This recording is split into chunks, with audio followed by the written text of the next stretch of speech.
I'll speak briefly on the verse, because I was requested to speak on book distribution because of the marathon and the enthusiasm towards this particular service. So here, just to give respect to the Srimad Bhagavatam, Lakshmi Narayan, Prabhupada refers to one verse in the Bhagavad Gita, Ishwar Sarva Bhutanam Riddheshe Jina Tishtati, that within the heart of all living entities the Supreme Lord exists, and wherever the Lord exists, He also exists with His eternal consort. So in our worship, the day-to-day worship, the manifestations of the deities on the altar are Radha and Krishna. But are we actually worshipping Radha and Krishna? In the real sense of the understanding of the process of proper worship, no, we're not. We're worshipping Lakshmi Narayan. Because to worship Radha and Krishna means to worship in the mood of Vrindavan. In that there is no awe and reverence. Krishna is worshipped simply as the most beautiful personality within Vrindavan.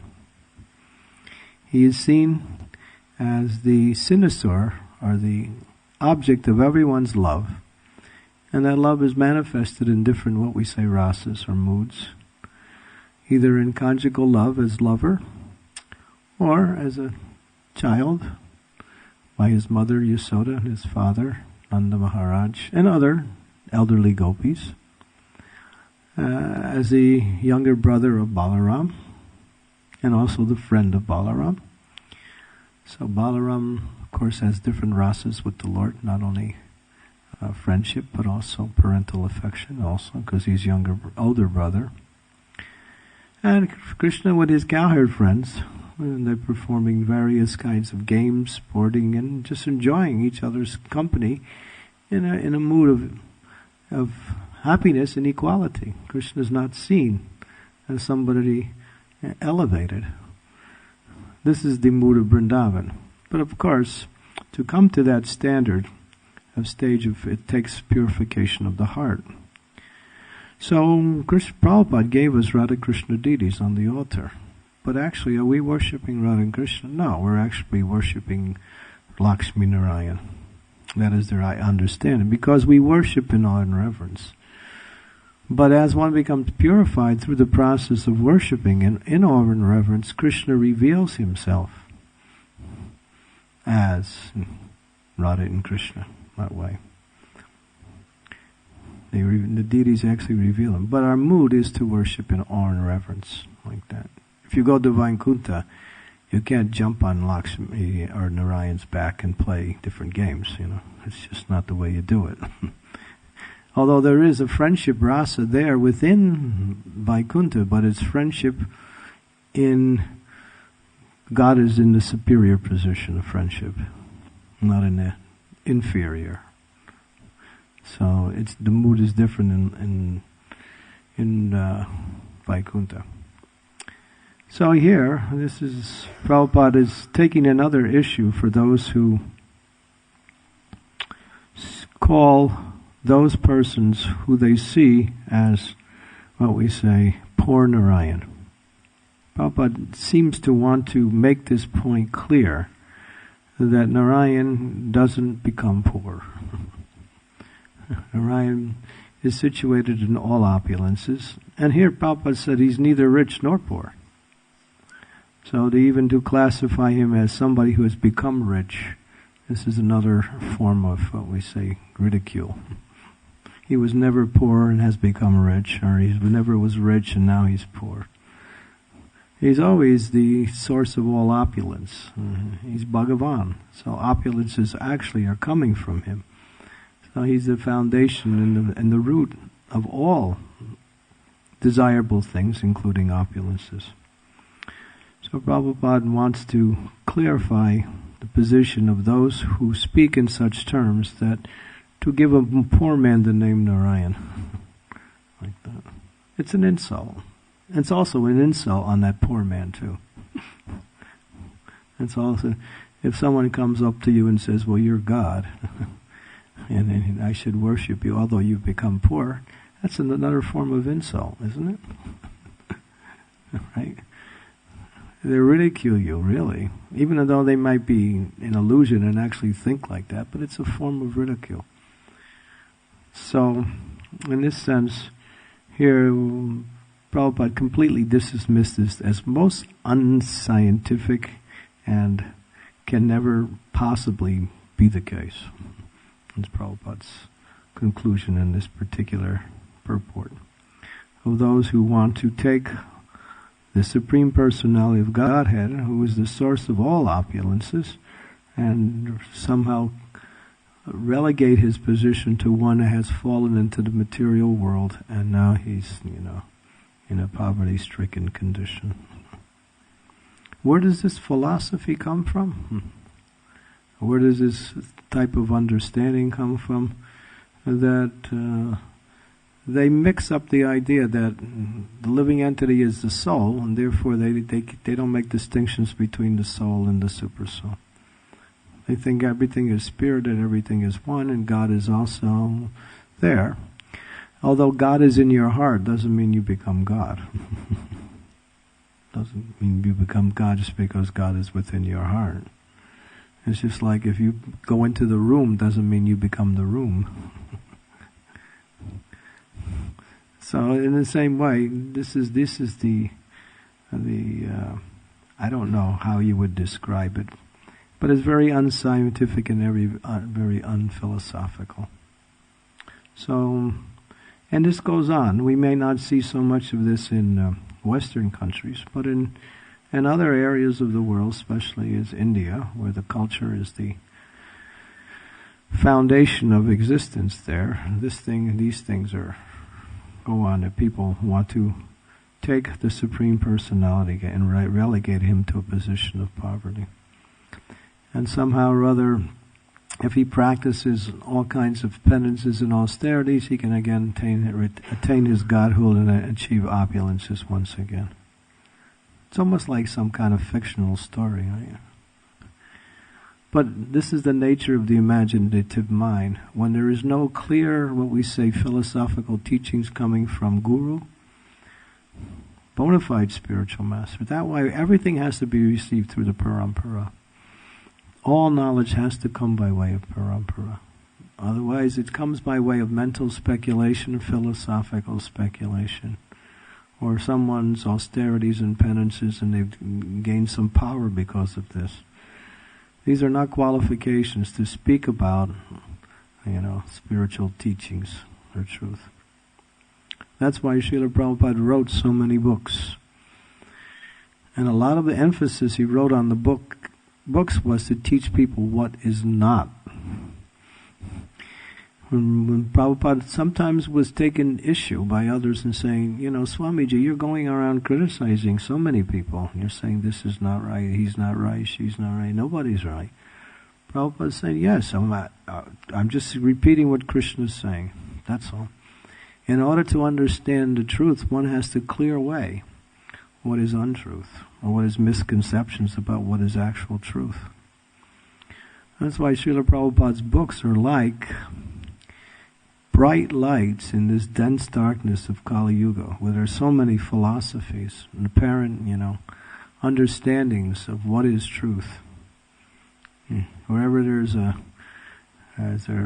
spiritual practitioners, you always find some kind of understanding that is different from somebody else.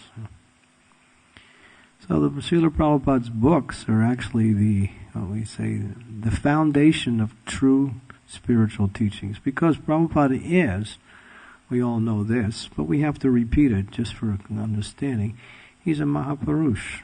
He's come by Krishna's will to teach transcendental knowledge. He was sent by the Lord for this mission. And his mission was to bring this knowledge in the form of book forms and spread it throughout the world. That's why we have these marathons. Marathon helps us to realize what we should be doing regularly.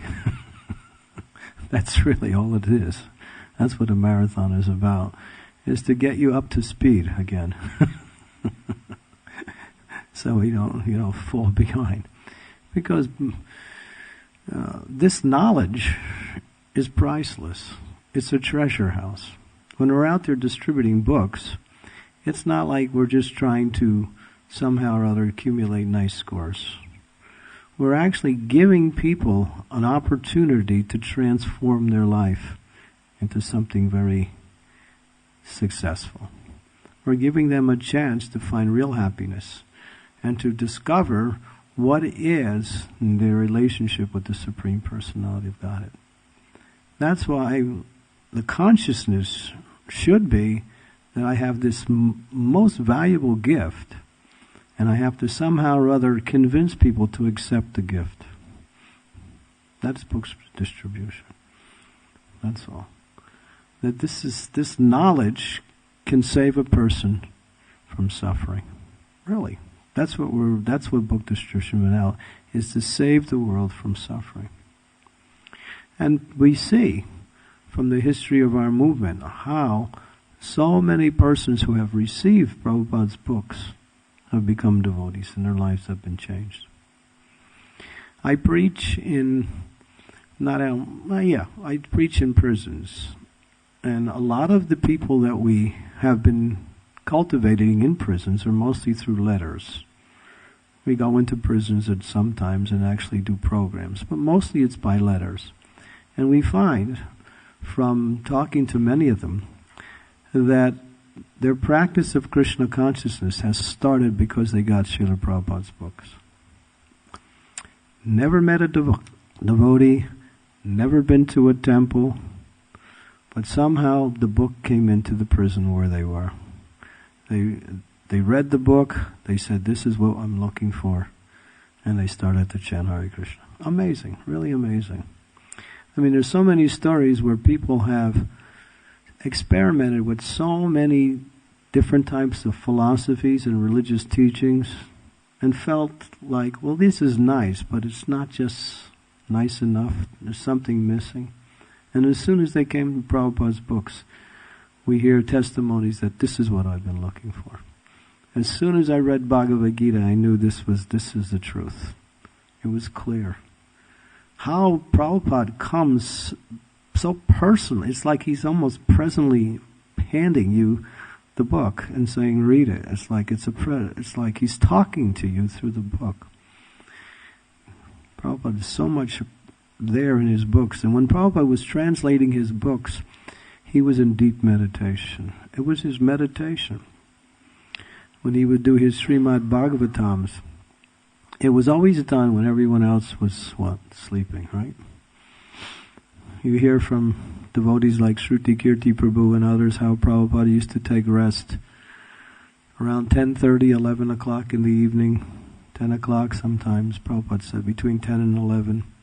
He would get up after an hour and a half, 2 hours of rest, and he would begin his work.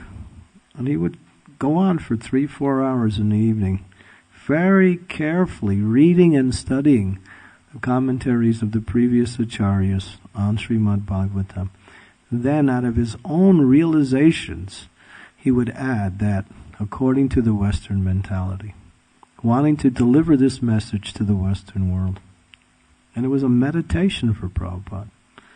It was his life work. One time, Prabhupada was translating. It was in India. This story just indicates what was Prabhupada's mood. And there was some noise, and it was disturbing. So Prabhupada rang his bell. His servant came. He said, "You hear that noise? Listen." And the servant listened. He couldn't hear anything. Prabhupada said, "Listen." And finally he could hear some faint sound. Prabhupada said, "Stop that noise. It's disturbing my translation." So the devotee, finally, he searched it out, and he found there was a fan. When in India, the fans, they go click, click, click, click. Prabhupada was hearing that, and that was disturbing his meditation. That's how he liked it in the evening. So quiet, so he could absorb himself. And sometimes we've heard stories, it would take him 2 or 3 evenings just to do one purport, wanting to make it as perfect as he could and present that knowledge so it would be easily understandable to the Western mind, but without compromising the principles and the teachings. Now that takes great understanding. To present philosophy, there are many intelligent people who can do that. But to present it in such a devotional way that it can be understood by various types of people without compromising the principles. To giving the pure essence in an understandable way. So this is book distribution. So when we're doing book distribution, we should understand that we're actually doing the greatest welfare work for society. People like to help people. And as Prabhupada said, human life means to do good to others. But to do good to others is seen in different ways by different types of people. And someone wants to feed someone. That is very nice. Someone wants to give clothing or shelter or education or health care to others. This is also very nice and very necessary. But these things, the effects of these things are temporary and cannot, bring satisfaction and happiness to the heart. But this knowledge, it is powerful. Knowledge is freedom. People suffer. Why? Why do people suffer? Because of ignorance. That's all. When a person is ignorant, they don't know what to do, or how to act, or how to behave, or understand what is real values in life. So knowledge actually gives us understanding, and it frees us from suffering. Prabhupada would like to tell one little story. It's a nice little story. It's just a simple little story to illustrate how intelligence and knowledge is different, of course. But to have this knowledge means to be intelligent. To not have this knowledge, you may have good intelligence, but what does Bhagavad Gita say? Maya aparita jnana. That type of intelligence is stolen by Maya. One appears to be very intellectual, intelligent, but their intelligence is just leading them on the path of samsara, birth, death, disease, and old age. But this knowledge frees one from the cycle of birth and death, brings one to the transcendental platform. So Prabhupada tells one story about how intelligence is greater than physical power. Would you like to hear a story? Okay. Might as well get into a little story. Stories are nice. So there was one lion in the jungle, and he was harassing all the other animals, indiscriminately coming and attacking animals, and just killing them and eating them. So all the animals thought, this is not good. This lion is out of line. He's going way beyond his quota here. So let's do something. So they got together and had a discussion. And they came up with a proposal. And they called the lion for a meeting. And they said, my dear lion, we know you require food, and the jungle is your place to find food, but you're not acting properly. So we will supply you food regularly. We will give you one animal every 2 weeks. The lion said, all right, that's a deal. I don't have to work so hard. So let's go along with that program. So it was going on for some time. Finally, it was this one rabbit's turn to sacrifice his life for the lion's dinner. So the rabbit was a little intelligent. So he took his time to report to the lion. In fact, he was really late. He came late purposely. The lion said to him, in a very angry mood, why did you come so late? He said, boy, I barely even made it here. There was another lion, and he was chasing me. And I said, you can't eat me because I'm destined to eat by this other lion. So, and it was very difficult, but I got away. So the other lion said, "Who's this lion? I'll show you where he is. Come on, let's go." So the rabbit takes him to a well. He said, "He's in that well. He's down there. Just look." So the lion looks and he sees his own reflection. And then he roars, and then the roar of the echo comes back. Rah! So the lion gets all excited and he just jumps, and he jumps into the well, and the rabbit walks away. Haribol.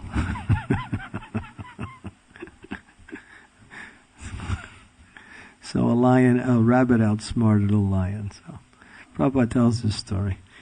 How intelligence is greater than what we say physical power.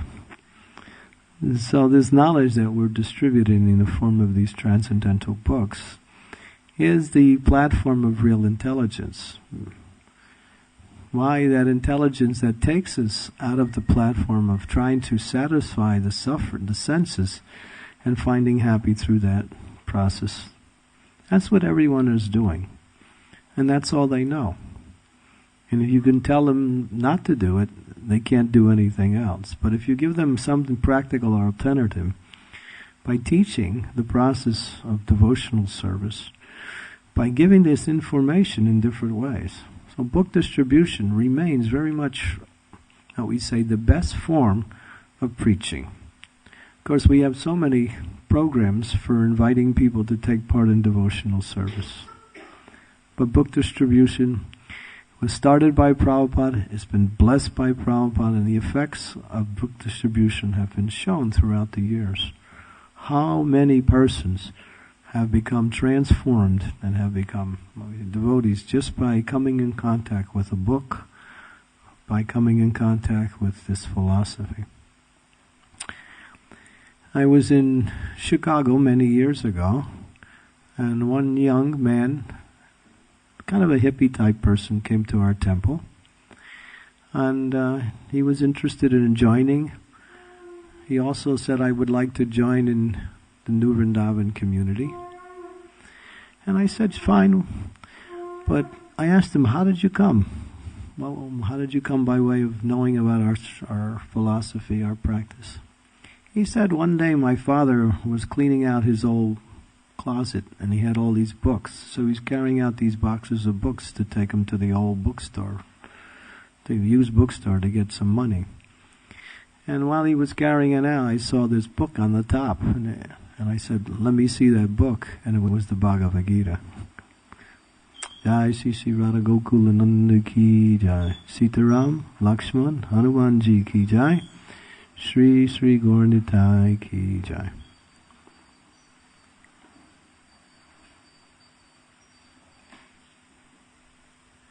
So my father gave me the book.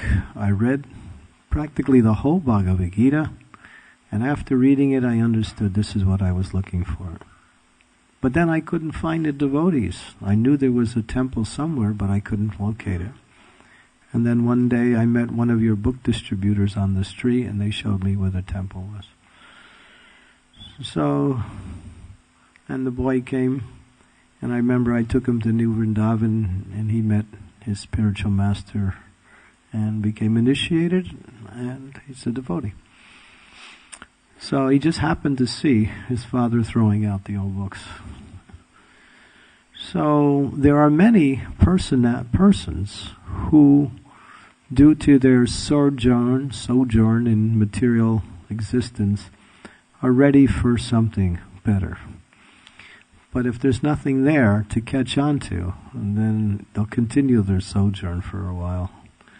So by being out there, we're actually giving people a chance to come to Krishna consciousness. And there are a lot of people looking, searching. People don't know what they're searching for, but they're searching for something better than what they're doing. And so this book distribution is very dear to the heart of Srila Prabhupada, because it's the way to spread Krishna consciousness. But in order to distribute these books, we should also know what's in the books. So reading the books is also important. Prabhupada was very strong in one lecture in 1976 in Mayapur, wherein he was saying to the devotees, you're out distributing my books, but if someone asks you, what's in it? You say, well, our Guru Maharaj, he writes and we sell, that's all. He said, this is not good. You have to read the books. He said, these books are for the devotees, he said. So the devotees also, when distributing the books, should be able to speak about the books when it comes to answering questions, and also know. Because when we know the value of this knowledge, we become more, what we say, inclined to give this knowledge out. We know the value, but how deep do we know that value? Because this knowledge is alive. It's not just some words on paper. It's Prabhupada within Prabhupada ecstasies in the form of this philosophy. When someone asked Srila Prabhupada one time, how will we be able to associate with you once you leave the planet, once you're gone? Of course, it's not a very nice question to ask the spiritual master. Once you leave, how do we? Well, but Prabhupada answered the question, and he said, I'm in my books. If you read my books, you can associate with me directly. Not indirectly. Directly. How directly? Because these words are none different than Srila Prabhupada. I had an experience one time, just once, but Prabhupada wanted to teach me something, and so I appreciated the message. I was reading Bhagavatam. I was reading and reading for some time. And then at one point I was no longer reading. The words were actually being spoken to me, and I heard Prabhupada's voice. All of a sudden, it was Prabhupada speaking the words I was reading, and it went on for some time. And I was just listening as I was reading to his words, his voice speaking the words that were being written in the book. And then after some time it stopped. So I understood Prabhupada wanted to confirm what he had said, that yes, I'm in my books. If you read my books, you can associate with me directly. So bringing this knowledge to others means to give people a chance to associate with Srila Prabhupada directly. And gradually as they read and take interest, then their hearts become changed.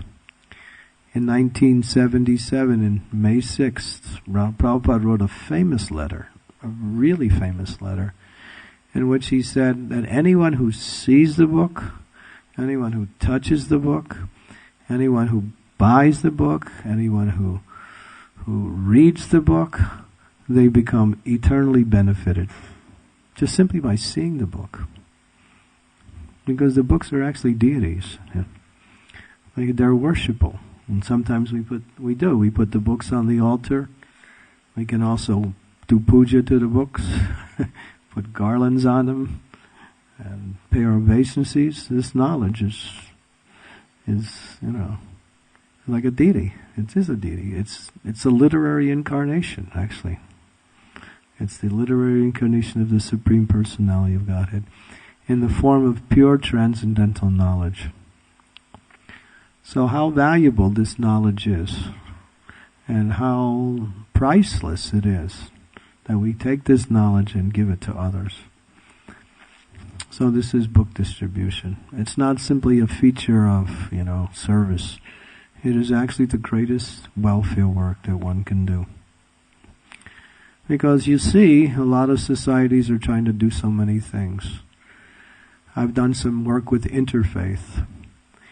And in working with other spiritual groups in this particular environment, they want to do different programs. And a lot of the programs are just to improve the material conditions within society. Like cleaning rivers or feeding poor people, or doing a lot of programs. So we graciously try to explain that our way of helping people is to give them knowledge. Because if a person has knowledge, they can solve all their problems. So this knowledge is very valuable. Extremely valuable. And if they begin chanting Hare Krishna, then they're on their path back home, back to Godhead. So Prabhupada wanted us to distribute books. I mean, some of us go out in the streets, but some of us who travel can carry books with us. When we meet people, you give a book. Sometimes I meet someone on an airplane, get to speak, give them a Back to Godhead or a small book. And they say, oh, this is nice. Invite them to come to a temple. I was just coming here from Chicago a few days ago, and I was sitting, and was one man, he's sitting next to me, very friendly. He started to speak immediately, saw my dress, was asking me who I was. And I explained I was from the Hare Krishna. He says, oh yes, because he was from London. And then we were talking, and he was saying, I'm a financial consultant. I travel all over the world, do financial consultant work. He said, my life is shallow. That's what he said. My life is shallow. After hearing about, something about God and about spirituality, he felt kind of embarrassed about his own occupation, just dealing with money and numbers. He had that sensitivity. But people are stuck, They even know that their lives are somewhat unhappy, but still they're stuck in their patterns. So, if we're there with a book, we're there with Krishna, actually. We're actually giving them Krishna in the form of knowledge, like that. So we can see how many books have been distributed since the beginning of our movement. Calculation numbers are up almost half a billion. But that's a small number, because actually a large number of the books that have been distributed have not been recorded. So, and Prabhupada said this is the way when we wanted to flood the world. Prabhupada used the word, flood the world with this transcendental knowledge in the form of books. So there are many devotees thinking how to use their intelligence to distribute books in different ways. We're putting books in now. Just like the Christians, they were putting Bibles in hotel rooms. And now we're contracting, especially in America, different hotels and getting them to accept Bhagavad Gita. So a person goes into a hotel room now, he can find the Gideon's Bible, which has been there for the last 300,000 years. It's the only... and then the Bhagavad Gita has also now made its way into hotels now. And there was some reports of people reading books in hotels and actually coming back and meeting devotees and coming to temples. So this is one way. We got smart boxes. This is another thing that devotees are using. Smart boxes. You put a little box there, and you put some table, and you say, "Please give a donation and take a book." Nobody's minding the table. They come up and they, usually go in some public places. And people will just pick up a small book and give $1 or $2. Smart boxes. We also have vending machines now in America. Just like you can get your potato chips by putting in, you pull the thing. Now you can do the same thing and get, back beyond birth and death. Our path of perfection. So it's spreading, because when there's as they say, wherever there's a desire, Krishna gives the intelligence how to fulfill that desire in so many ways. So book distribution is going on like that. And there's one devotee in America, he's like really fixed on making book distribution, prominent in all the temples. His name is Vaisheshika. He's been doing book distribution since he began his Krishna consciousness almost 35 years ago. He's a Prabhupada disciple. That's all he does is book distribution. He manages a temple also, has many devotees that are under his care. But he's known for his intelligence and his determination to distribute Prabhupada's books. And anybody who meets him on the street immediately likes him. He has such a wonderful personality, and he likes everybody. And immediately, it's not hard for him to sell books. because he's such a likable person. So this is, and he's fixed on bringing Prabhupada's books to the world. So there's no limit to this book distribution. The only limitations we place upon it. So even if you're working in the kitchen or doing other things, if you're traveling back and forth from the temple, you meet somebody on the train or somewhere, you can give a book, give it to a friend, to a relative. If you're going out preaching and doing home programs, bring books to home programs, set up a little table inside the home and sell Prabhupada's books along with the programs. There's so many ways you can distribute Prabhupada's books. So many ways. And as Prabhupada said, you'll be benefited, they'll be benefited, and Krishna will be very pleased. So, distribute books. Any comments, questions?